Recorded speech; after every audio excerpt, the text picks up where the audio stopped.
Saludos. Hoy vamos a ver el tema que corresponde a prueba de hipótesis para muestras pequeñas y series correlativas. Estuvimos viendo las pruebas de hipótesis para muestras grandes y trabajamos con el estadístico Z.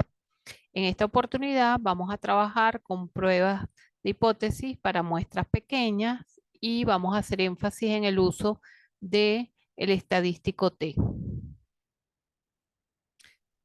Haciendo un repaso, tenemos que las pruebas de hipótesis son una herramienta estadística fundamental para evaluar la validez de una afirmación o una hipótesis sobre una población. Recuérdense que el planteamiento de la hipótesis está asociado a los objetivos que nosotros queremos investigar en nuestro trabajo. Vamos a trabajar con la prueba de T de Student, también conocida como prueba de T, es decir, la cortamos y es específica para trabajar con muestras pequeñas. Recuérdense que desde el punto de vista estadístico, las muestras pequeñas son n menores a 30. Y como habíamos visto cuando trabajamos con la distribución normal, se recuerdan que les dije que era la distribución más importante. Fíjense que para hacer una prueba de T, tenemos que tener una distribución que se acerque o se aproximen a la distribución normal. E indicamos que a medida que el tamaño de la muestra aumenta, más cercano estamos a nuestra distribución normal. Debemos tener claro la identificación de nuestras hipótesis o el planteamiento de las hipótesis, nuestra hipótesis nula, que siempre va a ser la igualdad, y nuestra hipótesis alternativa, que sabemos que va a ser mayor, menor o diferente dependiendo de lo que nosotros estamos interesados en evaluar. Otro punto importante es la selección del estadístico de la prueba, que para este caso en particular vamos a trabajar con T, pero cuando tenemos todo el mapa, tenemos que estar claro que si tenemos muestras grandes y conocemos la varianza, trabajamos con el estadístico Z. Si estamos trabajando con una variable discreta que proviene de una distribución binomial, también trabajamos con el estadístico Z. Y si estamos trabajando con muestras pequeñas de varianzas poblacionales desconocidas, vamos a trabajar con el estadístico T. Entonces, estos dos aspectos son fundamentales al momento de realizar nuestras hipótesis o nuestras pruebas de hipótesis. Hablamos de unos supuestos, que es la normalidad, los datos deben seguir una distribución normal para poder aplicar las pruebas paramétricas, debe existir alguna independencia entre las observaciones que estamos evaluando y otro aspecto que vamos a incluir es lo que corresponde a la homogeneidad de varianza, que en el caso de hacer pruebas de hipótesis para muestras pequeñas, esta homogeneidad de varianza es fundamental. Ya vamos a ver más adelante cómo se realiza.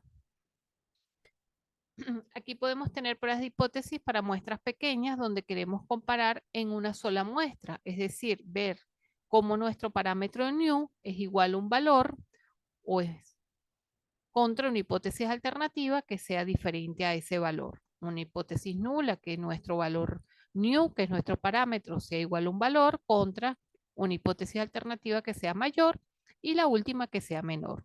Recuérdense que la hipótesis alternativa es quien nos orienta hacia dónde va la zona de rechazo. Si es diferente, vamos a tener dos zonas de rechazo. Si es mayor, la vamos a tener a la derecha y si es menor, la vamos a tener a la izquierda. El estadístico de prueba, en este caso, si estamos trabajando con muestras pequeñas y varianza poblacional desconocida, va a ser T, lo llamamos TC, que esté calculado, es el promedio de la muestra menos el promedio de la población, dividido entre la desviación raíz de n, teniendo claro que este valor de new es el que nosotros tenemos ubicado en la hipótesis nula. Para utilizar la tabla de T que estamos trabajando nosotros, tenemos que tener claro que si trabajamos con una cola, vamos a trabajar 2 por alfa y si estamos trabajando dos colas, trabajamos con alfa. Recuérdense que alfa es el nivel de significancia de la prueba. Nosotros lo establecemos antes de iniciar nuestro ensayo o cuando estamos iniciando nuestro ensayo y decimos que alfa puede ser 0,05, 0,01 o 0,10 o u otro valor que podamos fijar siempre y cuando tengamos información de por qué están utilizando ese nivel de significancia. Luego vamos a tener los planteamientos de hipótesis para muestras pequeñas también. Por eso que estamos haciendo hincapié en esta en esta charla de hoy todo lo que tiene que ver con muestras pequeñas.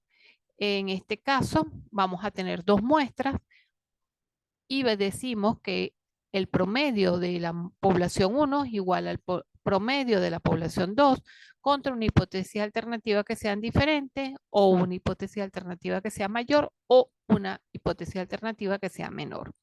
Las zonas de rechazo sigue siendo igual, si es diferente son 2, si son mayor o menor es una, lo único que una va a estar orientada hacia la derecha y otra a la izquierda. Y en énfasis en cómo buscamos nuestro T de la tabla. Nuestro T de la tabla, si es una cola es 2 por alfa y si son 2 colas es alfa. Nosotros calculamos, vamos a ver cómo calculamos nuestro T calculado para cada uno de los casos. Importantísimo en las pruebas de hipótesis para muestras pequeñas, realizar previo al análisis de la prueba de hipótesis para la media, que es lo que nosotros queremos realmente probar, es la prueba de homogeneidad de varianza. La prueba de homogeneidad de varianza se hace con la prueba de Fisher o conocida como prueba F. Es una prueba de hipótesis que permite determinar si las varianzas de las poblaciones son iguales desde el punto de vista estadístico o son diferentes. Va previo a realizar la prueba de T de Student y el estadístico que se utiliza es F, que es el cociente entre la varianza mayor y la varianza menor. Ya lo vamos a ver cómo vamos a hacer esta prueba de homogeneidad de varianza. Tenemos entonces que la hipótesis de la prueba de homogeneidad de varianzas va a ser, para la hipótesis nula, que la varianza de la población 1 es igual al de la varianza de la población 2 contra una hipótesis alternativa que es la varianza mayor, por eso ponemos varianza 1, es mayor que la varianza 2. Siempre vamos a colocar en la hipótesis alternativa como 1 quien sea mi varianza mayor. Entonces, ¿qué decimos en la hipótesis nula? Que las varianzas poblacionales son homogéneas contra una hipótesis alternativa que no son homogéneas. El estadístico de prueba es el valor de F, se calcula como varianza mayor entre varianza menor y fíjense que la curva es totalmente positiva, es una curva asimétrica que parte en 0 y va desde 0 hasta el valor más alto que puede tomar la tabla de F. La zona de rechazo, como nuestra hipótesis alternativa siempre va a ser mayor, siempre lo vamos a tener hacia la derecha. ¿Cómo buscamos el F de la tabla? Con el valor de alfa, los grados de libertad, que van a ser el tamaño de la muestra de la varianza que hayamos colocado en el numerador, menos 1, con los grados de libertad de la varianza, del tamaño de la muestra de la varianza que colocamos en el denominador. Es decir, es n-1 de la muestra 1 y n-1 de la muestra 2. Si el F calculado es mayor que el F tabulado, se rechaza la hipótesis nula y si el F calculado es menor que el F tabulado, no se rechaza la hipótesis nula. Es decir, las decisiones son iguales que cuando trabajamos con el estadístico Z. Tenemos entonces que para ir a las tablas de F necesitamos grados de libertad del numerador y grados de libertad del denominador.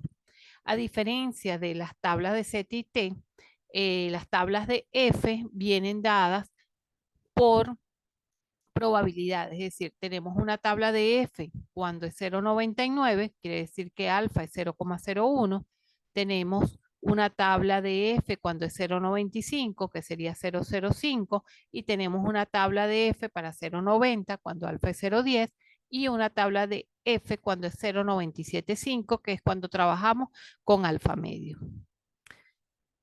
En el caso que realicemos ya de primera instancia la prueba de homogeneidad de varianza, vamos a tener entonces que si las varianzas no son homogéneas, es decir, rechazamos la hipótesis nula de la prueba de homogeneidad, para hacer la prueba de hipótesis del promedio debemos utilizar este T calculado, que sería el promedio de la muestra 1 menos el promedio de la muestra 2 entre varianza 1 N1 más varianza 2 entre N2 raíz cuadrada.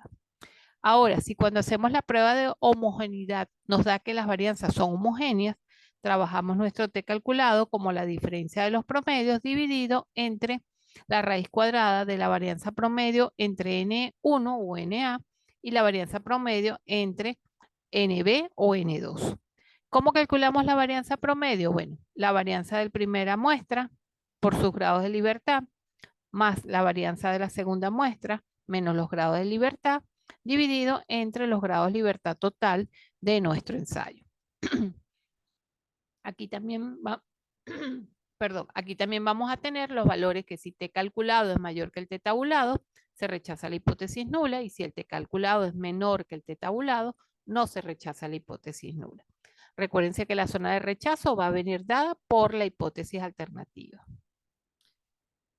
Luego tenemos otras pruebas que se realizan cuando las muestras no son independientes, es decir, cuando la unidad experimental nosotros le evaluamos dos tratamientos sobre ella misma, es decir, tenemos un grupo de 10 animales y a esos 10 animales le aplicamos un tratamiento, esperamos, lo evaluamos, luego esperamos un tiempo prudencial y sobre esos mismos 10 animales probamos un tratamiento 2.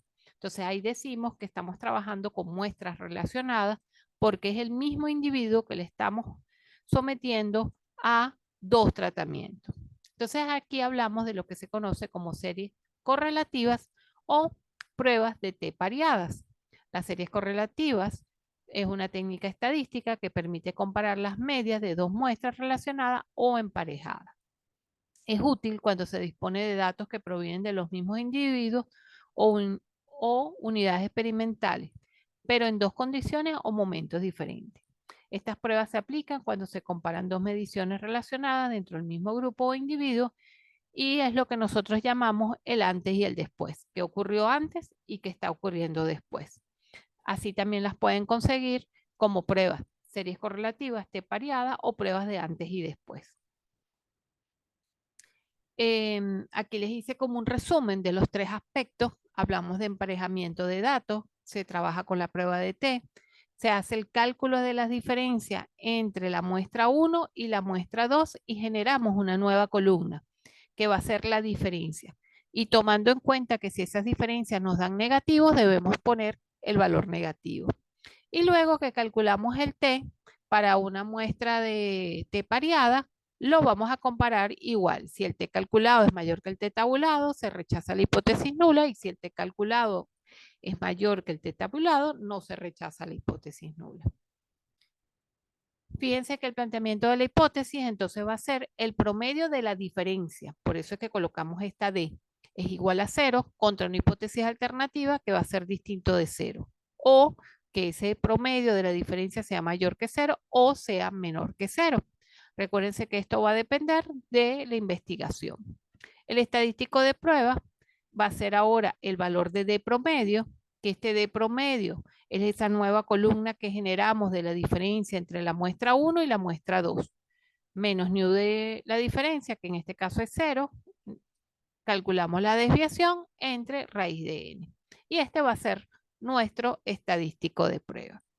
Fíjense entonces que estuvimos viendo la primera parte de las pruebas de T son para muestras independientes, son dos grupos, una finca 1, una finca 2, una empresa 1, una empresa 2, un grupo de trabajadores del turno 1 y del turno 2, es decir, no tienen ningún tipo de relación entre ellos. Y luego lo que tiene que ver con las pruebas de T pareadas, que sí trabajamos con el mismo individuo y lo podemos llamar como un antes y un después. Incluso podemos evaluar previo, por ejemplo, la hemoglobina. La evaluamos a 10 individuos, aplicamos un tratamiento y luego evaluamos nuevamente la hemoglobina sobre esos mismos 10 individuos. Entonces, como estamos trabajando con los mismos individuos, decimos que son muestras no independientes. De todas maneras, cuando se realicen los ejercicios, van a estar más claros en cada una de las aplicaciones. Yo les dejo aquí las tablas, de todas maneras se las voy a adjuntar en PDF para que las puedan tener más claras, porque bueno, aquí cuesta verlas, pero fíjense lo que yo les decía, que las tablas de F son con 2 grados de libertad que necesitamos, los del numerador que van a ser la primera fila y el denominador que va a ser la primera columna. Combinamos los grados de libertad, por ejemplo, 10 y 18 y buscamos el valor que toma F en ese momento. Tenemos tablas para 0,90, tablas para 0,95, 0,975 y 0,99. Luego les dejo algunos ejercicios para que ustedes identifiquen. Estos dos ejercicios son de muestras independientes. Fíjense, tratamiento A y tratamiento B, granja 1 y granja 2. Como siempre les digo, identifiquen quién es la variable respuesta, qué tipo de variable es, si es discreta o continua, tamaño de la muestra.